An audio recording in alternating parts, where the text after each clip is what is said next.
Hello and welcome. In 2017, there was a small robot, and according to major retailers, this became the best-selling toy of the year, and its name was Cozmo.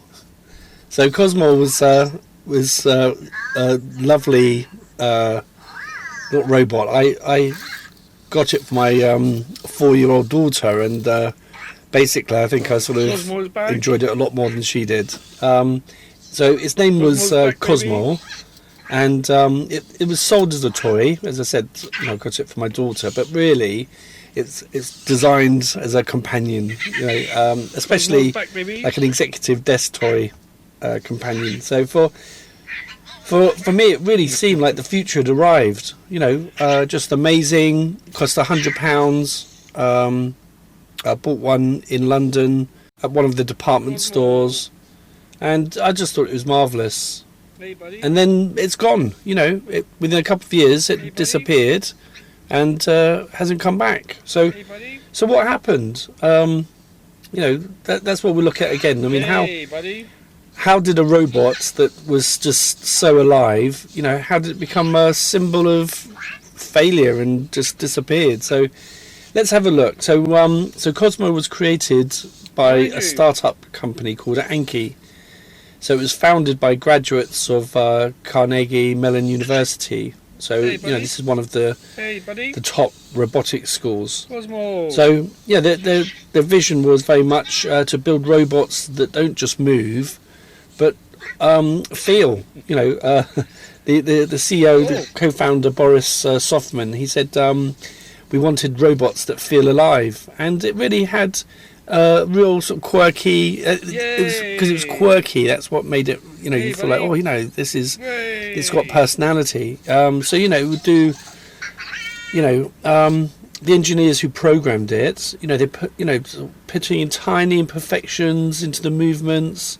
So small stumbles, awkward turns, subtle reactions. So these flaws, it really gave Cozmo a character.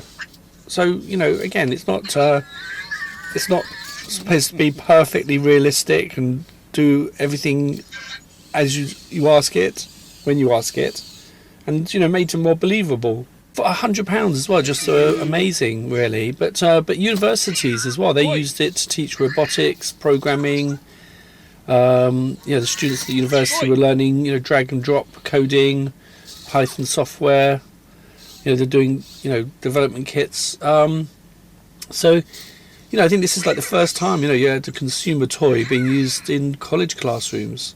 I think it was advertised as well as being an executive toy. Just Anki were very successful, and they'd made robotics accessible for everyone. And then came Vector after that. So that was even more, I think, it's like black, so it's like more of a sort of serious looking executive toy. And that was like sort of supposed to be smarter, voice controlled, connected to the cloud, coming close to sort of AI emotional intelligence, really. Cozmo, Vector, and the company had done very well. Like Cozmo and I didn't have the Vector, but I think they're both, they laugh, they sulk, they celebrate victories. You can program them to say things. Really feel a sort of connection with them, really. What happened? As I said, amazing. Just sort of department stores were selling them. They were £100, so they were, it's not cheap, is it? But now they're if you wanted to buy one second hand, you're paying hundreds of pounds. The success of it, it wasn't enough. The issue was, but there was quite a lot connected to this as well. So behind like this, the amazing like sort of the eyes and the movement and that, that you needed like servers, engineers, updates, customer service. Super Charlotte.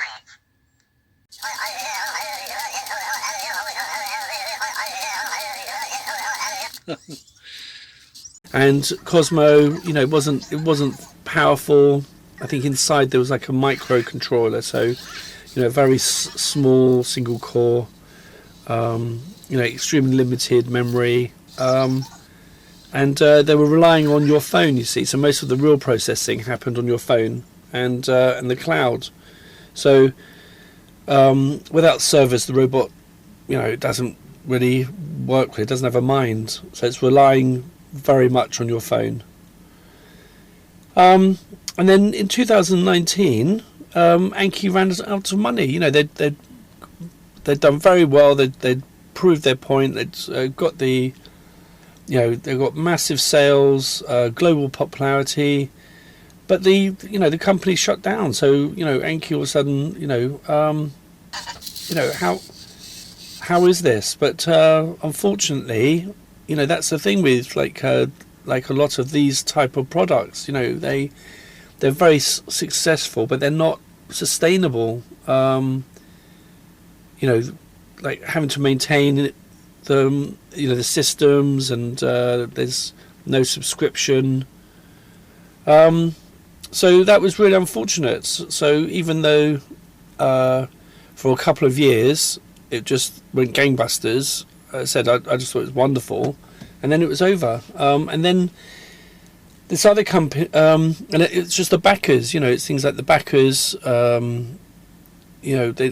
They get tired, or they want to move on, and you've got to be able to maintain it, and it wasn't possible. But this other company called Digital Dream Labs, they took over, and they said they were going to make Cozmo 2.0. So they were going to bring new updates, continue support, but nothing happened. I mean, if you look at the advert, it says sort of it's coming, and it said that since it bought them. They haven't got any new Cosmos.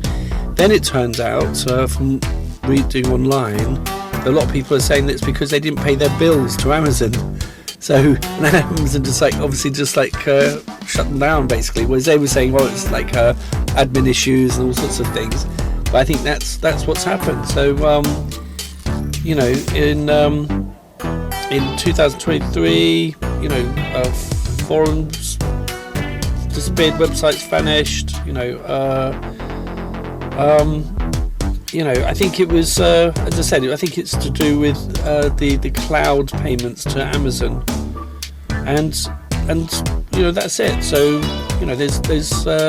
so the servers were shut down. I think that's what happened. I think that was the simple thing, that they didn't pay the bills. Amazon shut down the servers, and it's just basically gone dormant, really.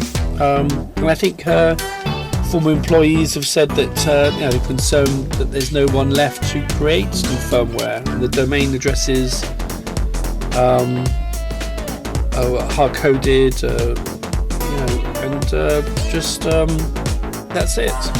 So it's very frustrating. So the company who did it, they weren't able to maintain it. Another company bought them up, and they basically, as I said, it's gone nowhere. And